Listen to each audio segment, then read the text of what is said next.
Okay, we've finished our braille lines. Now we need to dip the net. What I've done is I've taken and I've tied a loop of twine through here, put it through my swivel here, and just put a bowling there. Now I've put an overhand on a bite here, and that's how I'm going to hang it. So once I soak the net, I'm going to put the net in this metal container. It's just an old vegetable or fruit container. It's made out of metal, because what I've done with my solution here is I've taken my net dip and I've mixed it 50-50 with acetone, because I don't want the dip to be so thick on the net that it just doesn't want to cooperate real well. So what I'm going to do is I'm going to take the net, insert the lead line into here, and I'm going to put the net in here, and I've got a way to be able to retrieve it without sticking my hands down in this dip. I'm going to push the net down, and I'm going to open up my dip here. I'm going to make sure it's all good and mixed properly. Okay, I got the lid loose, and like I say, this is mixed 50-50 with dip, your net dip, and acetone. And we're just going to simply pour this in here, and I'm going to make sure that all the net gets covered with it. Now, you have a couple of options in the way that you might want to deal with your dipping. You can dip it just once and use it a little bit after it dries. You can use it, and then couple months later, whatever, a couple days, whatever, let it dry out really good. Make sure it's thoroughly clean, and then go ahead and dip it again. You want to soak it real well. Everything needs to get real soaked with this, because of the mix, we've made it really thin, and because of its thinness, it soaks in here pretty quick. It'll soak in pretty good. Just don't lose your retrieval line. So we want to dip this. It's best if we actually had it fully covered and just let it sit for a couple hours, 2 hours or so, and let it soak it up. It doesn't require that much time, but it's just a good measure, so that you have fully coated. You're not missing anything. You can agitate it a little bit, make sure everything is getting good and coated. There's no air bubbles, which I doubt there is, but just make sure that there's none in it.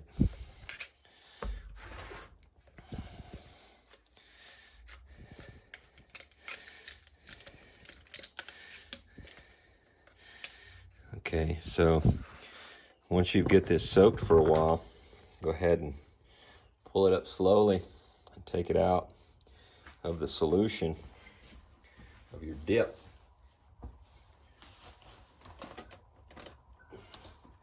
And you're going to hang it so that it'll drip. So I have a cardboard on the table right now, and it will help assist in the prevention of a mess. So anyway, you notice the color's turned green. Okay, I'm through dipping the net for right now. And I've taken it and I hung it outside. And what I'm going to do is I'm going to take the remainder of this dip, and I'm going to put it in this jar. It can be used again later. The remainder, you notice we didn't use very much of the dip to actually dip the net. So when you buy a gallon plus a gallon of acetone and you mix them 50-50, that gives you 2 gallons, and that'll dip an awful lot of nets if you take care of this properly. Just take it and put it in a sealed container and store it away. As long as you know what's in this container, just mark the container, and it's good to go. What I'm going to do next is I'm going to go ahead and show you how to add the throw rope on there. Okay, I'm going to show you real quick how to add your throw rope. This is polypropylene rope, and this is what I normally use on cast nets. This is fairly cheap. It's thin. I'm going to use it on that 3-foot net.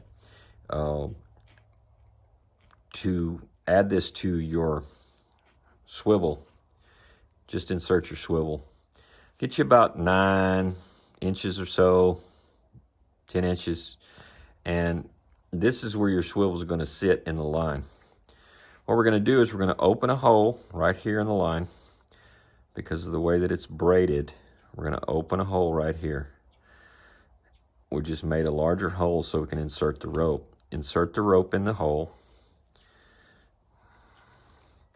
As you push this way, it makes the cavity inside the polypropylene rope, it makes it open up, and you can grab it with your fingers and you can slide it down. And if you've ever seen the, I guess they're made out of bamboo, they call them Chinese finger cuffs.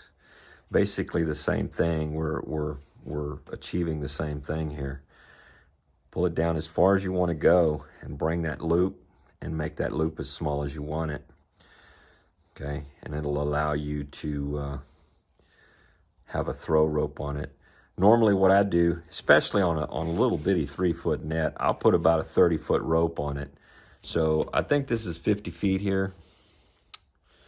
I'm not really sure. No, it's actually 100 foot, and this is 100 foot. It says by 1/4 is what they're calling this, 50 by 100 by 1/4. So this is the way that you're going to attach this to your swivel.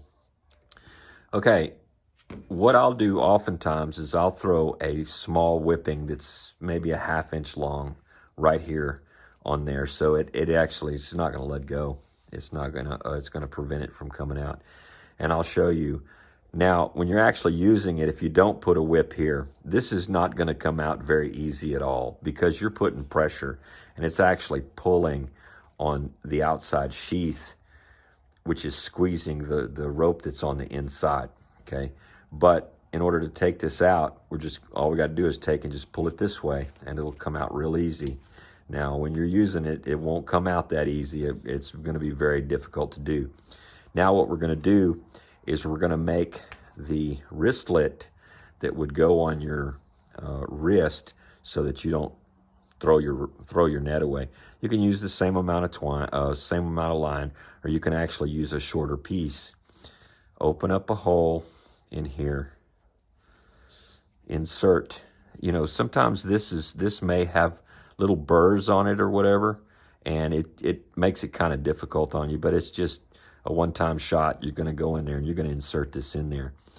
Now, once you get this so far down in there, what you can do, just like this, this won't fit on your wrist, so you can actually push this rope through this hole, and it'll actually give you a wristlet that you can actually use. Just roll this over and roll this over like so. Just go ahead and dress that out so that it rolls over properly and it's resting relaxed in its normal fashion. So now you have a cinch for your wrist. One of the things that I'll do is I'll take and I'll measure it to my wrist, pull it up, and okay, so if I put a little knot right there, it'll help it stay in place. Okay, so if I put this in here and say, okay, well, this is where I want a little overhand knot, I can take and I can put me a little mark on there, like so. Undo this, put me a little overhand knot in there, and work it to that spot, to that location. Put it right there. And so this will slip over the knot. When you put it on your wrist, it'll give you more of a lock, like so. Okay, guys, that should end the series on making cast nets. In the following videos that I make concerning cast nets and nets in general, we're going to start just a series of, not necessarily a series, just net repairs and so on and so much, so that you're able to actually repair your net and maintain your net for many years, as if you're taking care of it, and it'll last you a lifetime. you know, as I've said many times throughout this.